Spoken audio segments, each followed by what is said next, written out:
So ఇది కర్నూలు జిల్లా చిట్యాల గ్రామం మండలం కృష్ణగిరి మండలం. సో ఇది అందరికి నమస్తే అండి. నా పేరు వెంకట ఉడిపూరి, దానధర్మ చారిటబుల్ ట్రస్ట్ నుంచి మాట్లాడుతున్నాను.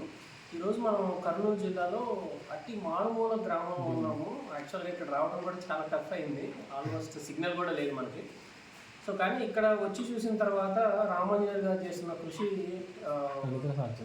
నిజంగా చెప్పాలంటే అది ఎవరికి సాధ్యపడదనే చెప్పాలి.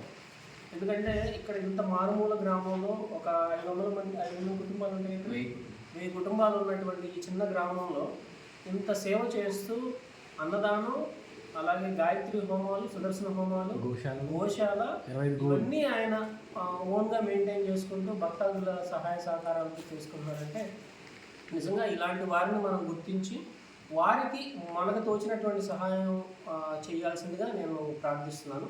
అలాగే దానధర్మ చారిటబుల్ ట్రస్ట్ తరపు నుంచి శ్రీ కొడాల నాగేంద్ర గారు పంపించినటువంటి అభయాంజనేయ స్వామి వారి విగ్రహం ఇవ్వడం జరిగింది. అభయాంజనేయ స్వామి విగ్రహం అతి త్వరలోనే ప్రతిష్ఠా కార్యక్రమాలు అన్నీ చేస్తారు.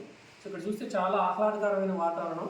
నైట్ వచ్చాక కాబట్టి కొన్ని చూపించలేకపోతున్నాం, కానీ సుమారుగా 1 ఎకరా ప్రాంగణంలో ఈ దేవాలయం, వీళ్ళకి గోశాల, వచ్చిన భక్తాదులకి కొనుక్కోవడానికి చోటు ఇవన్నీ కన్స్ట్రక్ట్ చేస్తున్నారు.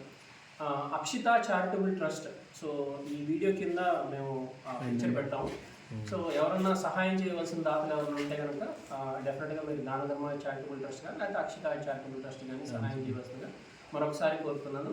గ్రామాల్లో నేటి పరిస్థితిని దృష్టిలో పెట్టుకొని ఇలాంటి చిన్న దేవాలయాలు అప్కమింగ్ మనం అనుకుంటాం కదా, సో ఇలాంటి వారికి మనం సహాయం చేస్తే మన ధర్మాన్ని మనం ఎక్కువగా కాపాడుకునే అవకాశం దొరుకుతుంది. కాబట్టి మరొకసారి దాతలందరికీ నమస్కారాలు తెలియజేసుకుంటూ జై శ్రీరామ్. జై శ్రీరామ్.